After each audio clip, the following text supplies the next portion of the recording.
hvala Famnita za povabilo na ta prijeten večer. Torej, naslov današnjega predavanja je Divje rastoče gladiole oziroma mečki v Sloveniji.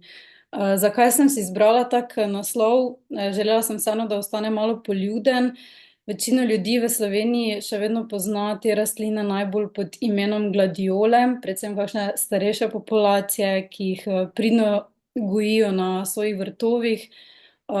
Mi biologi, oziroma na splošno, biologi v glavnem poznamo pa te rastline bolj pod imenom mečki. Fotografija iz promocijskega materiala, torej iz tega letaka, je v bistvu ni iz Slovenije, gre v bistvu za mene, ki previdno sedim med mečki na eni zapuščeni njivi, in sicer na otoku Rodos. Takega prizora sicer v Sloveniji ni, tako da že na začetku razčistimo, toliko laških mečkov na kupu mi nimamo, ampak je pa luštna slika. Ok. No, in če pričnemo, kako zdaj gremo naprej, dobro. In če pričnemo kar sistematiko, rod meček spada v družino perunikov. Gre za zelnate trajnice s klasastim socvetjem, z barvitimi trištenimi cvetovi, ki jih je v socvetju lahko tudi do 30. Cvetovi so večinoma dvobočno simetrični, le pri nekaterih vrstah iz rodu so zvezdasto simetrični, vsi pa imajo 3 prašnike in en pestič. Spodnji cvetni listi imajo ponavadi kontrastne oznake, ki naj bi služile kot neko vodilo opraševalcem do nagrade oziroma do nektarja.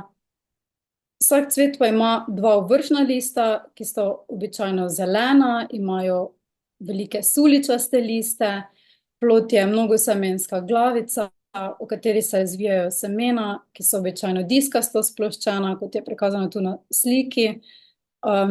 Lahko so okrogla, oglata ali pa tudi z nekrilatimi semeni. Pod zemljo imajo mečki gomolj, ki je obdan z odmrlim materialom luskolistov. To je že kar na začetku bom omenila, da bo to kasneje zelo pomembna stvar, torej mečke med nami še vedno v Sloveniji še vedno določujemo na podlagi teh odmrlih vlaken in značilnega prepleta.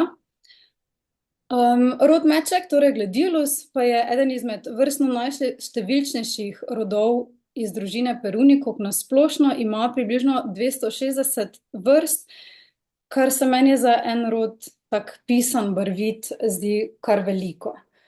V Sloveniji pa je rod zastopan 4 vrstami, in sicer z močvirskim mečkom, Gladiolus palustris, ilirskim mečkom, Gladiolus illyricus, laški meček, Gladiolus italicus, in pa strešnati meček, Gladiolus imbricatus, in o vseh teh vrstah boste zvedeli nekaj kasneje.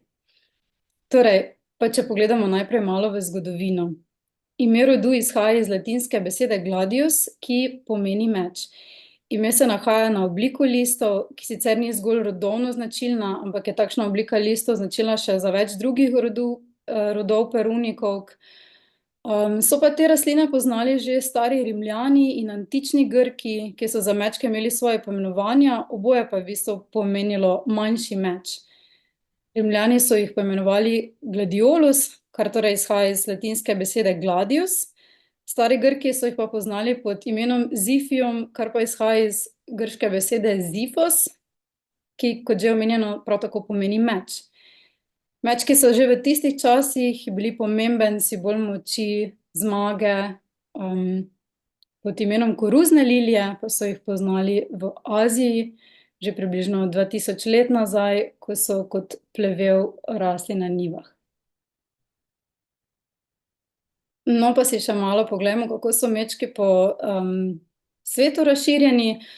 Kar na začetku povedala, vzela sem vir iz iNaturalista, torej razširjenost, kar pomeni, da seveda te določitve niso 100% zanesljive, ker vsakdo lahko v bistvu vnaša podatke. Gre pa v bistvu za nek občutek o tem, kako je sam rod razširjen in kje so neke tiste vroče točke pojavljanja. Torej, večina vrst raste v podsaharski Afriki, tam jih je približno 165 vrst. Prisotno mečko se razteza po tropski Afriki in po Madagaskarju. Prisotni so tudi na Arabskem polotoku in okoli Sredozemlja, nekaj vrst se pojavlja tudi v Aziji. Veliko zabeleženih vrst pa lahko opažamo tudi v Evropi, kjer je okoli 20 vrst endemičnih. Nekaj vidimo tudi na vzhodu, na obrobjih Amerike in vzhodni strani, na zahodu, torej vzhodni strani pa na Avstraliji, v Avstraliji in Novi Zelandiji. Ok.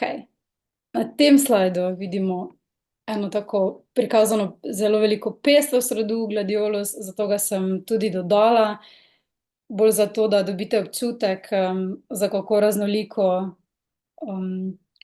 raznolik rod gre, vseh barv in oblik, od temno-vijolične do oranžne, rumene, do bele s srčkastimi oblikami, do mečkov, ki spominjajo na lilije in kukavičevke in take, ki so zgolepe. Torej gre za res estetsko skupino rastlin. Večina od teh prikazanih so predstavnice južnoafriške regije, pri nas v Evropi se pa pojavljajo bolj roza vrste, to so tiste, ki so si pa med seboj bolj podobne. Torej tukaj na sliki Gladiolus illyricus, ena predstavnica take tipične evropske vrste.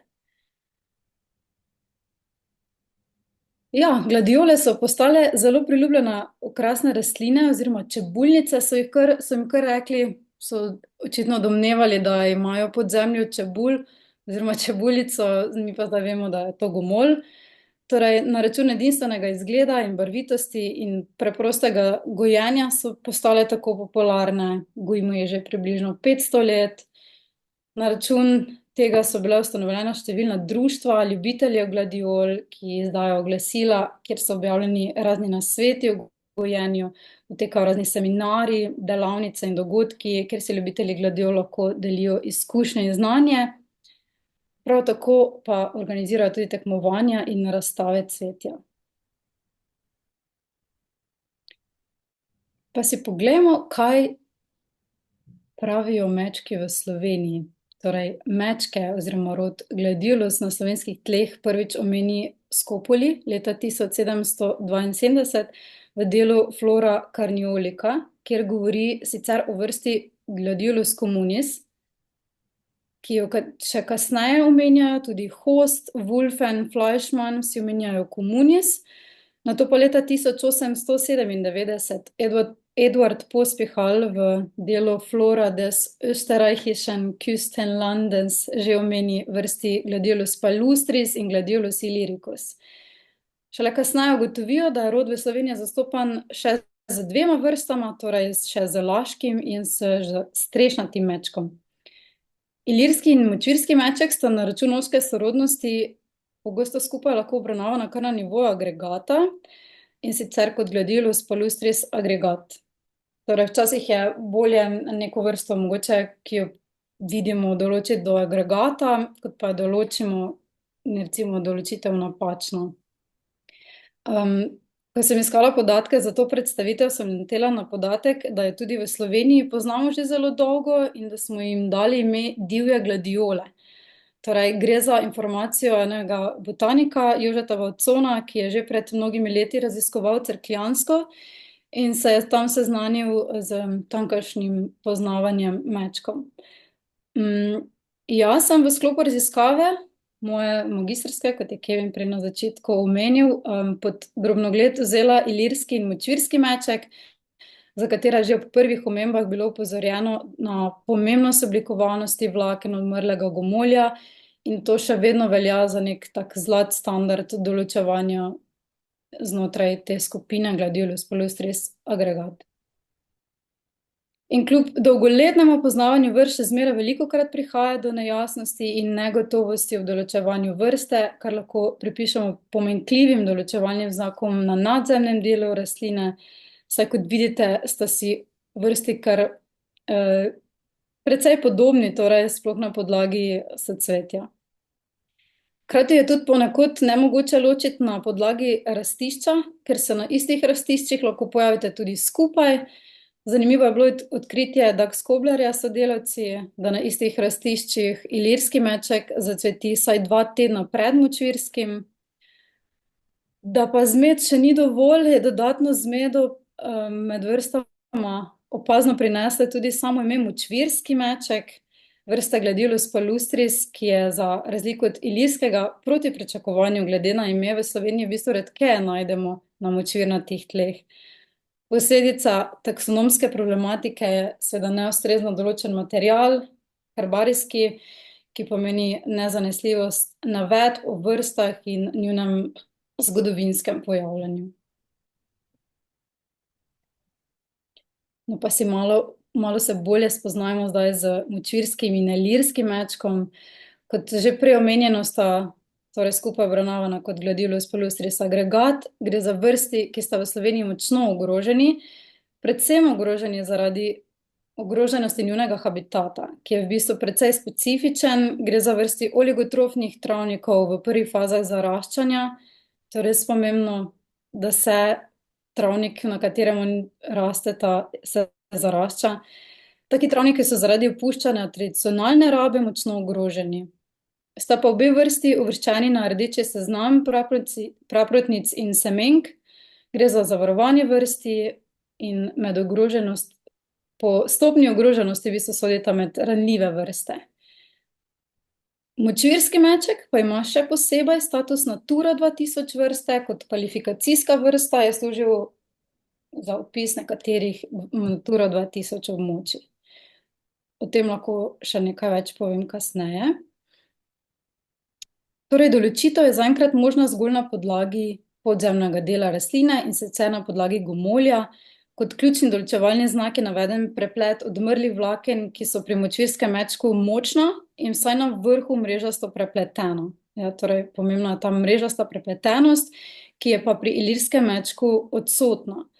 Torej, že ta preplet je včasih na terenu res težko videti, zato je bil zdaj res skrajni čas, da se lotimo malenkost bolj podrobnejše analize, tokrat pa nadzemnega dela rastline. Razlikovalne znake, ki so vezani na soцветje in ki jih imamo v mali flori Slovenije, so v bistvu pa precej nezanesljivi. Tudi več o tem bom povedala kasneje. Močvirski meček se pojavlja na zmerno termofilnih rastiščih, katera vlažnost skozi leto niha. Torej, vodni režim je za močvirski meček in ilirski seveda zelo pomemben. Pojavlja se na karbonatni matični podlagi in je lahko tako rastlina svežih ali vlažnih globokih tal, kot tudi rastlina zmerno suhih, plitvih tal. Za rastišča na vlažnih tleh je značilno, da so tla vsaj v enem delu leta namočena in so občasno ali krajše obdobje tudi poplavljena, ali pa se na teh območjih zadržuje sneg. Na polsuhih in suhih rastiščih ga lahko najdemo v združbi z pokončnim stoklascem, na alpinskih in subalpinskih pa prav tako potrebuje zaraščujoč travnik. Tam, kjer se pojavlja na vlažnih in globokih tleh, tam ga velikokrat najdemo v združbi trstikaste stožke, ki je podvrsta modre stožke, ki jo lahko vidite na tej fotografiji, ki je nisem morala dati na večje. No, ilirski meček pa je v prvi vrsti rastlina vlažni matni podlagi, kjer se pojavlja v združbi modre stožke, torej tipske podvrste. Lahko je tudi rastlina zmerno suhih tal, plitvih. Kadar se pa pojavi na takšnih mestih, se mi zdi, oziroma sem jaz opazila, da se takrat pa velikokrat pojavi v tandemu z močvirskim mečkom. Tudi več o tem kasneje. Ok, kako pa je pri nas z laškim in strešnatim mečkom? Čisto na kratko, laški meček je pri nas prisoten samo na Primorskem, ima na splošno mediteransko razširjenost, v obali se razteza vse dol do Izraela, na vzhodu pa do Portugalske, nekaj lokacij poznamo tudi iz Kanarskih otokov. Na globalni ravni je v bistvu izmed teh 4 laški meček najbolj razširjena vrsta. Ja, situacija z laškim mečkom v Sloveniji je bila meni v bistvu precej zanimiva. Tukaj spodaj vidite tudi del vzorčenja iz moje magistrske naloge, torej prepariran cvet. Ko sem se pripravljala na pisanje magistrske naloge, sem ugotovila, da gre v bistvu za zelo redko rastlino v Sloveniji. Potem pa nekako s terenom se je izkazalo, da je vrsta mogoče pa vseeno malenkost bolj pogosta, kot se zdi. Ker za določitev te vrste je v bistvu potrebno opazovati dolžino prašnice, ki je glede na razmerje med prašnico in prašnično nitjo, torej prašnica mora biti daljša od prašnične niti, saj tako navidezno zelo dolga prašnica je zelo zanesljiv znak za določevanje laških mečkov. Tako da na podlagi tega se sklepa, da pa vrste, ki so določene kot laški meček, so vseeno zanesljivo določene, ker obstaja tak res oprijemljiv znak, ampak v bistvu tudi temu ni čisto tako. No, dobro, malenkost se razlikuje tudi po višini rastline, torej velikost rastline sama, širina stebelnih listov, tudi malo različna od ostalih vrst in tako naprej. No, zanima pa nas tudi, kaj je pa s tisto četrto vrsto, torej kaj je pa s strešnatim mečkom. Torej strešnati meček je nazadnje zabeležil Tone Vraber leta 1971 na gozdnatih travnikih zahodno od vasi Logje. Če se ne motim, ga potem v Sloveniji več nismo zabeležili, lahko me mogoče kdo od prisotnih, ki se na to bolje spozna, me lahko popravi, ampak zaenkrat mislim, da ga nismo več potem videli. Je pa se ta vrsta, podobno kot ilirski meček, pojavlja na oligotrofnih molinetalnih, torej z modro stožko travnikih. Ima pa od vseh 4 vrst najbolj centralno evropsko razširjenost. In je verjetno nekoliko bolj, ostali so verjetno nekoliko bolj vezani na termofilna rastišča ob obali, ta pa nekoliko bolj ob celinska. Saj to je bilo moja interpretacija. Okej. Torej, kot je Kevin že na začetku omenil, in jaz tudi malo vmes, sem jaz delala torej magistrsko nalogo, uporabnost nadzemnih razlikovalnih znakov ilirskega in močvirskega mečka pod mentorstvom profesorja doktorja Neca Jogana. Želeli smo v bistvu najti uporabne in zanesljive določevalne znake na nadzemnem delu rastline, s pomočjo dobljenih uporabnih znakov opraviti na to revizijo herbarijskega materiala in iz herbarija Univerze v Ljubljani, preveriti določljivost mečkov na dobrem fotografskem posnetku rastline in pripraviti neko karto razširjenosti močvirskega in ilirskega mečka v Sloveniji s pomočjo vseh zbranih zanesljivih podatkov. Torej, cilj nam je bil, da pa res vključimo tiste samo, za katere res vemo, da je to ta vrsta in pač ne na nivoju agregata. No, pa si poglejmo, kako smo se tega lotili. Terensko delo smo izvajali v 2 vegetacijskih sezonah mečkov, in sicer v letih 2021 in 2022. Na terenu smo ciljno iskali že znana nahajališča močvirskega in ilirskega mečka. Potem, ko smo nahajališče našli, kar je mimogrede nemalokrat tudi bil izziv, smo v prihodu na travnik glede na velikost populacije najprej določili velikost vzorca in naključno izbrali osebke. Ob veliki in po oceni stabilni populaciji smo za analizo iz populacije vzeli 3 rastline. Potem sem izbrane rastline najprej fotografirala, nato na podlagi gomolja ustrezno določila do vrste. Po ustrezni določitvi sem gomolj tudi velikokrat pofotografirala zopet in ga vrnila v zemljo, da s svojim delom ne bi škodila populaciji. Nato je sledila preparacija cveta, ki je na sredinski sliki prikazano. Torej, popolno razvit cvet sem s skalpelom odrezala, tik nad plodnico, prerezala sem perigonovo cev, da sem perigone lista med seboj ločila. Prepariran cvet je bil sestavljen iz 12 delov, 6 perigonovih listov, 3 iz 3 prašnikov, 1 pestiča in 2 ovršnih listov. Vsak perigonov list sem potem označila svojo oznako, glede na zunanji in notranji krog perigona, torej na podlagi sosledja odpiranja perigonovih listov. To pa je čisto zgoraj tam prikazano s temi številkami in Torej, zunanji krog je sestavljen iz dveh tipov listov. Mediani z oznako 1, torej mediani je sredinski, in dva stranska z oznako 2a in 2b.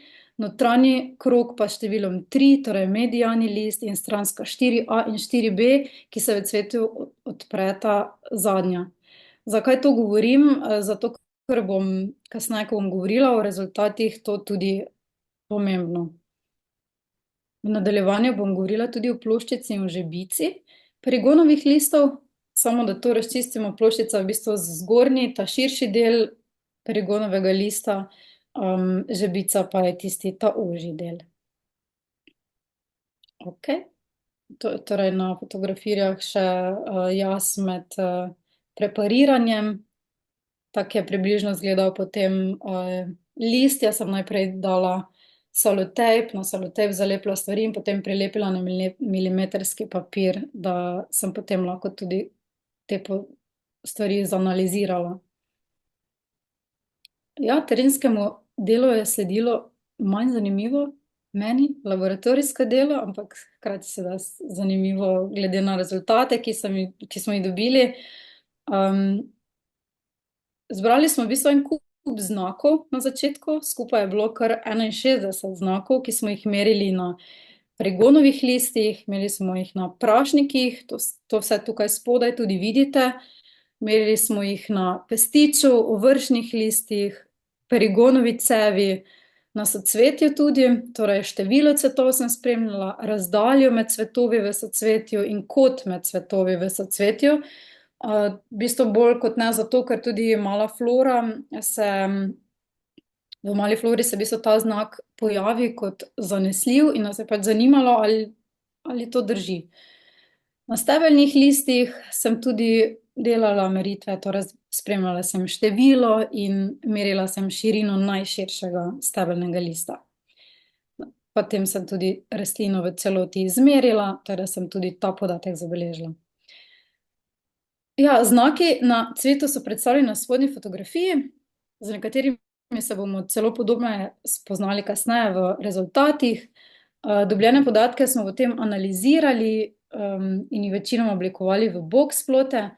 Oblikovali smo pa tudi kriterij uporabnosti znakov, po katerem znaki sodijo v kategorijo zelo uporabnih, omejeno uporabnih ali pa neuporabnih znakov. Ok, torej, kakšni so bili rezultati vzorčenja in kakšni so bili izzivi rezultatov vzorčenja. Močvirski meček smo na terenu našli na 15 nahajališčih, ilirski meček pa na 14. V analizo je bilo vključeno 91 rastlin iz 28 različnih populacij ilirskih in močvirskih mečkov v Sloveniji. Vzorčenje smo izvedli na 46 primerkih močvirskega mečka iz 14 populacij in 46 primerkih ilirskega mečka, prav tako iz 14 populacij. Torej, cilj smo nekako z številom vzorčenj sicer dosegli, seveda bi si želeli mogoče večji vzorec, ki bi nam mogoče lahko še podal kak daten odgovor na kakšno vprašanje. Je pa zame, ki pač prihajam iz Maribora, bil izziv z vožnjo na v bistvu povsem drug konec Slovenije, vsekakor prisoten. V bistvu velikokrat sem se v prihodu na lokacijo bila primorana soočiti s tem, da vzorčenja ne bom mogla opraviti, pač iz različnih razlogov. Včasih sem cvetenje zamudila in so tako bili prisotni le plodeči mečki. Sicer seveda čudovit prizor, da rastlina tako lepo uspeva, ampak jaz pač vzorčenja nisem mogla v tistem času narediti. Včasih sem prispela na sveže pokošen travnik, tukaj na sredini zgoraj je fotografija iz cerkljanskega območja, kjer so v bistvu tik pred nami pokosili in smo rastline še iskali v pokošeni travi. Nemalokrat se je zgodilo tudi, da smo kljub velikemu trudu iskanja rastlin enostavno pač nismo našli, kar jaz domnevam, da sploh za leto 2021 bi utegnila biti razlog nadpovprečno močna suša tisto leto, je pa seveda nihanje v številčnosti populacij pri mečkih in pa seveda ostalih rastlinah normalno.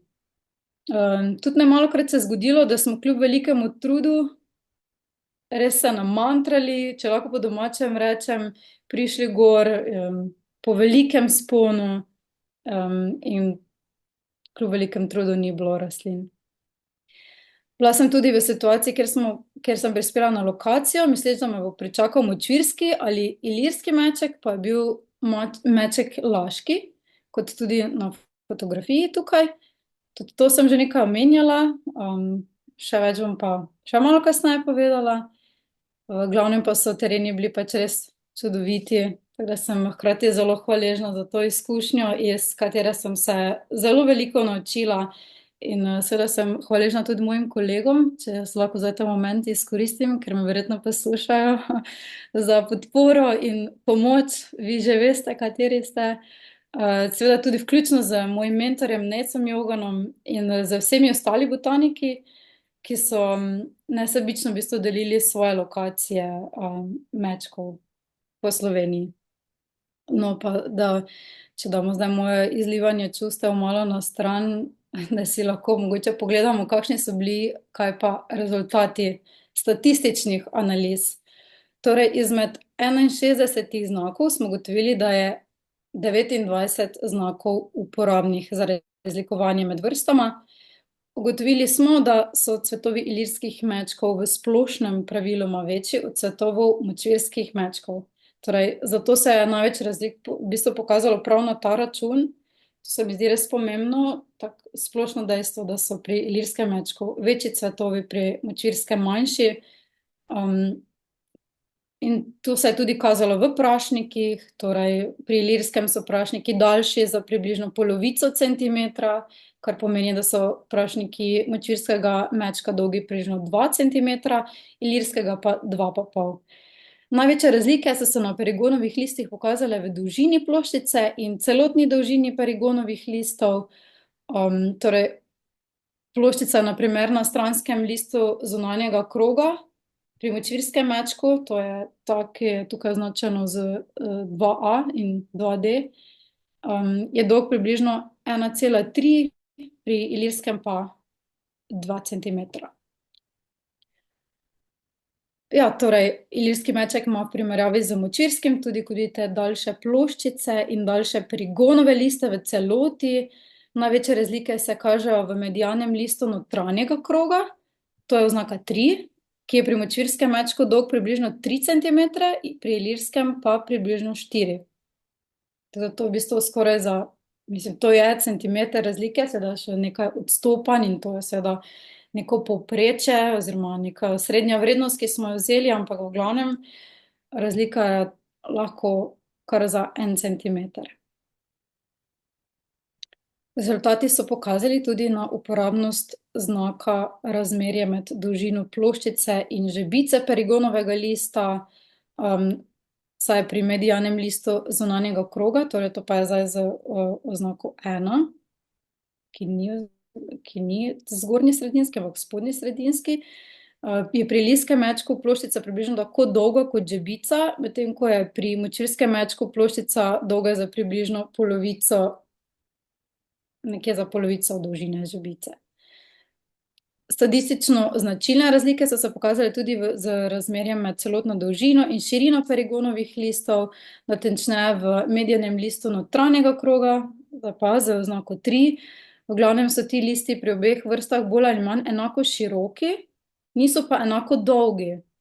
Torej, razmerje med celotno dolžino in širino tega lista je tako manjša pri močvirskem mečku, zato dajejo občutek, pod narekovaji, kot da so bolj čokati listi. Saj jaz sem si tako to malo interpretirala, da gre za bolj skrčene, pomanjšane verzije. Ampak širina je pa enaka. Kot uporaben znak se je izkazala tudi dolžina perigonove cevi, ki je pri močvirskem mečku dolga med 0,6 in 0,9, pri ilirskem med 1 in 1,2, to so zdaj že malo manjše razlike. Lahko opazimo na naši desni tudi grafični prikaz za znak širino najširšega stebelnega lista. To pa je v bistvu znak, ki sem ga opazila že na terenu. Na splošno so se mi stebelni listi močvirskega mečka nekako zdeli širši od stebelnih listov ilirskega mečka. No, potem pa smo z statistika je v bistvu podprla mojo idejo in je povedala, da je v bistvu res, ja, da so najširši stebelni listi pri močvirskem mečku široki med 0,9 in 1,1 cm, pri ilirskem pa 0,6 do 0,9 cm. Spet mogoče gre za malo manjše razlike, kar avtomatsko pomeni, da znak mogoče ni toliko zanesljiv, ampak je res to taka stvar, ki se je v bistvu dalo opaziti na terenu. No, pa si poglejmo še, kako so naši znaki sovpadali z navedbo iz literature. Zdaj tukaj bom konkretno vzela pod drobnogled malo floro, ki kot zanesljiva znaka na nadzemnem delu rastline navaja število cvetov in naravnanost cvetov v socvetju, za katera se je izkazala nekoliko drugačna situacija znotraj naše raziskave. Naši rezultati so v bistvu pokazali, da je število cvetov med vrstama primerljivo, bolj ali manj.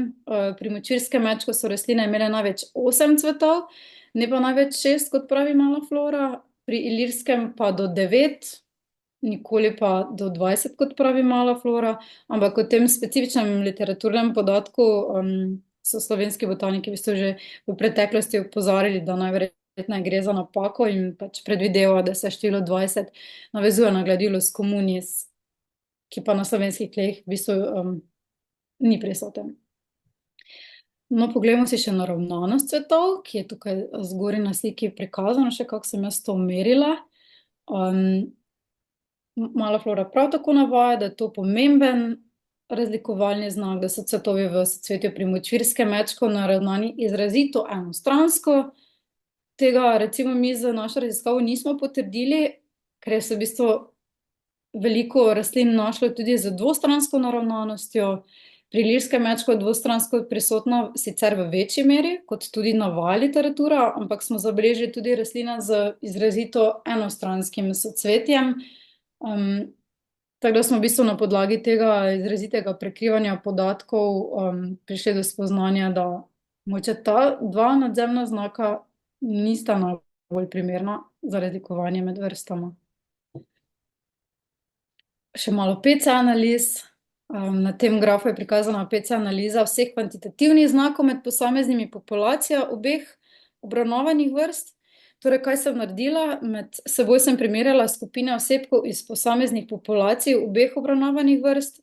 Torej, vzorčeni primerki ene populacije so zdaj tukaj prikazani kot pike in so med seboj povezani z linijami v take ploščice z hladnimi barvami, torej odtenki modre in zelene so prikazane populacije ilirskega mečka, s toplimi barvami, odtenki roza, rumene in rdeče so pa populacije močvirskega mečka.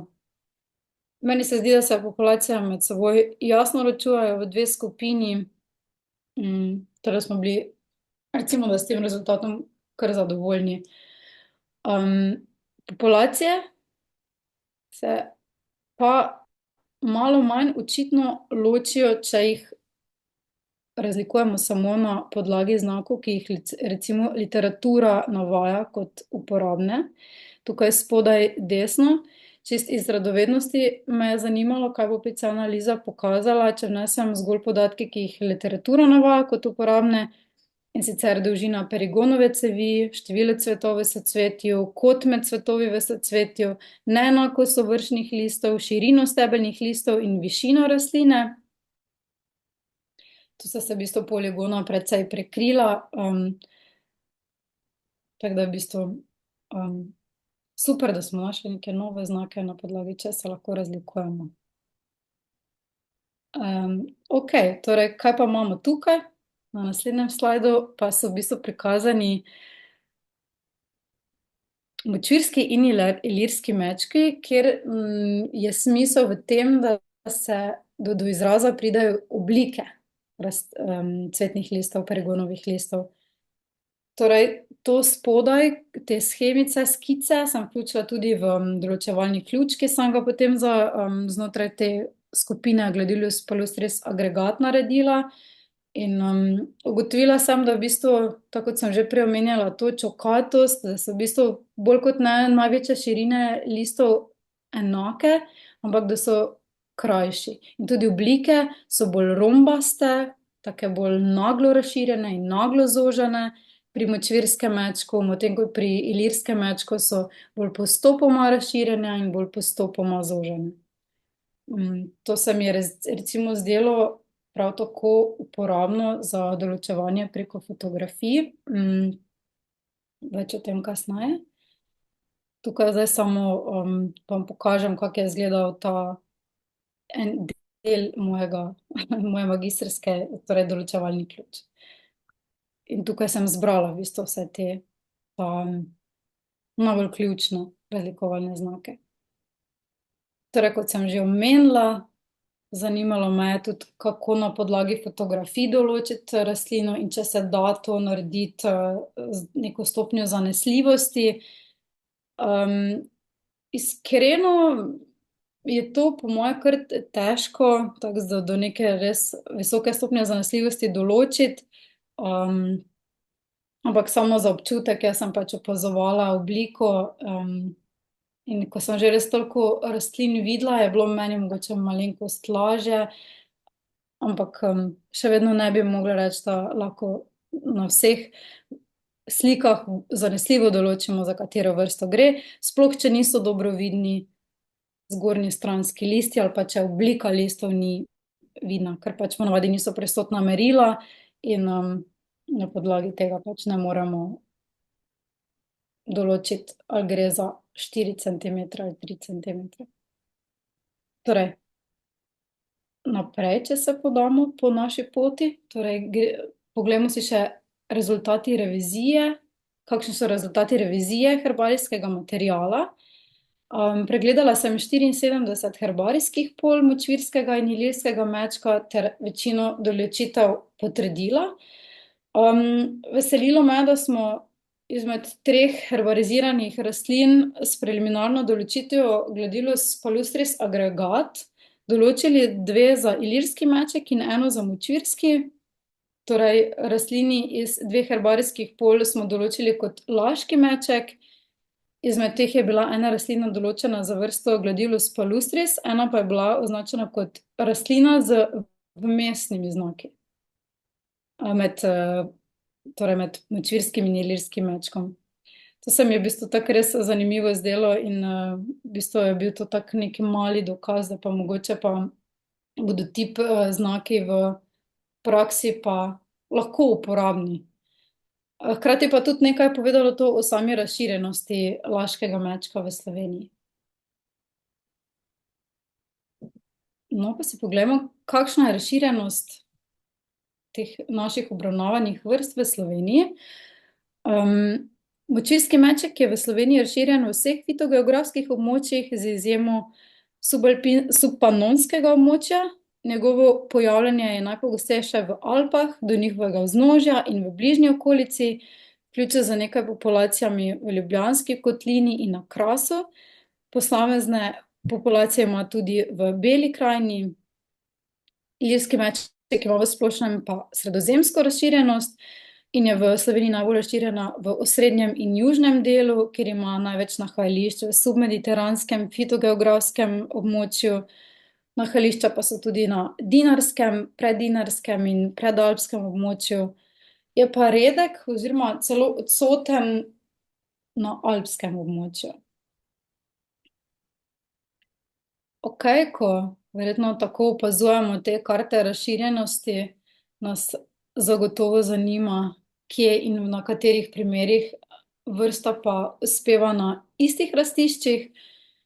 Skupna rastišča se tako pojavljajo, če si lahko tako predstavljamo, en pas od Bele krajine, pa potem preko severnega obrobja Ljubljanske kotline in se potem nadaljujejo dol nazaj na Kras.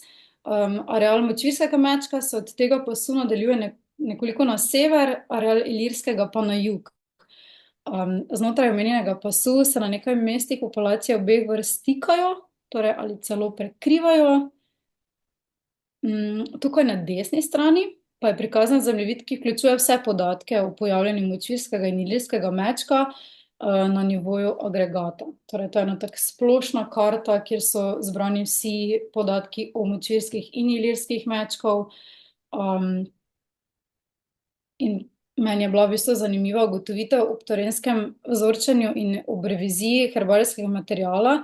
Vidite tukaj čisto na obalno-kraški regiji, ker ni bilo zabeleženih podatkov, so bili zabeleženi podatki, v bistvu, ki so se nanašali na laški meček. Torej, v sklopu naše raziskave nismo uspeli pridobiti nobenega zanesljivega vira, ki bi potrjeval razširjenost skupine Gladiolus palustris agregat po večjem delu zahodne slovenske Istre. In v bistvu domnevamo, da bi se lahko nekatere literaturne navedbe, torej iz preteklosti, nanašale na Gladiolus italicus. To so zaenkrat zgolj domneve. Ok, sledijo zadnji 3 slajdi današnjega predavanja, na katerih vam bom predstavila, kako je bilo moje dojemanje rastišča mečkov v Sloveniji. V splošnem sem ugotovila, da so združbe, v katerih se pojavlja, resnično raznolike, da je nekaj takšnih, ki meček vedno spremljajo, nekaj takšnih vrst je, ki meček vedno spremljajo, in da so zanje najbolj optimalni travniki v zaraščanju, ampak seveda samo do te stopnje, dokler še je pač svetlobe dovolj, ko se enkrat zarast sklene, takrat rastišče mečkom več ni optimalno. Management teh travnikov je zato nujen in nujno je tudi, mora biti ustrezen. Tukaj na fotografijah so rastišča močvirskega mečka in, kar je tudi zanimivo, ponekod tudi ilirskega mečka, tiste sem označila tudi za tem vijoličnim sončkom. Torej, to so Mala gora na sredini, desno zgoraj Nanos in pa desno spodaj Korada. No, pogosto sem jih našla kar je tako ven iz grmovja, kjer so bili varni pred pašo. Travišča, na katerih se pojavljajo različne družbe, so tudi na različni matični podlagi, recimo matična podlaga na Nanosu, Mali gori in na Slavniku je dolomitna. Čisto levo zgoraj tukaj na sliki vidite pa in spodaj, v bistvu zgoraj in spodaj, so pa fotografije iz Kamniškega vrha, na katerih travniki se v bistvu tudi v sklopu Life IP projekta ukvarjajo z managementom travnika močvirskega mečka. Jaz sem tudi nekaj sodelovala z njimi v sklopu magistrske in oni se v bistvu trudijo najti neko optimalno rešitev, kak bi bil v bistvu meček tukaj najbolj zadovoljen in v kakih pogojih bi najraje uspeval. Jaz sem jih našla velikokrat res toliko iz grmovja in zato se mi zdi res pomembno, da se pusti tista zarast do te mere, da se mogoče odstranjuje zarast, ne pa prav zares niti nujno ne vsako leto kosi, toliko da se travnik res zarašča. Jaz sem že tolikokrat omenila to besedo zarast, da prav ne vem, ne bom več. No, ok, gremo naprej. Tukaj so predstavljene fotografije rastišč močvirskega mečka na globlih tleh, v združbah trstikaste stožke. Zanimivo se mi je zdelo območje Cerkljanskega, kjer vrsta ni imela močnih populacij. Skoraj vedno so bili mečki v neki družbi bora in rastlin, ki jim je mogoče bilo moč zaznati, da imajo rade kislo podlago. Ena od najpomembnejših značilnosti tega cerkljanskega območja se mi je pa zdel v bistvu naklon. Torej, populacije mečka na višjih nadmorskih višinah so načeloma manj vitalne zaradi plitvih in bolj suhih tal, ampak so razmere tam dolgoročno ugodnejše, ker je zaraščanje toliko bolj počasno kot na mokrotnih travnikih, kjer so tla globoka, se pač tam v bistvu pojavijo kmalu tudi visoke steblike, ki lahko izrinejo manj konkurenčno vrsto, kot je recimo močvirski meček. Ilirski meček pa se v bistvu v tem kontekstu niti ne razlikuje. Pa še pogledamo, kaj imamo tukaj na sliki, samo da se spomnim.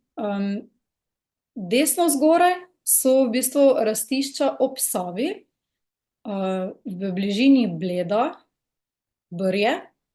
Desno spodaj so čudovite populacije v Banjšicah, ki jih mimogrede prav tako želimo zavarovati pod Natura 2000 območje. Bi bile res fino, da se s temi travniki tudi na bolj uraden način zavaruje.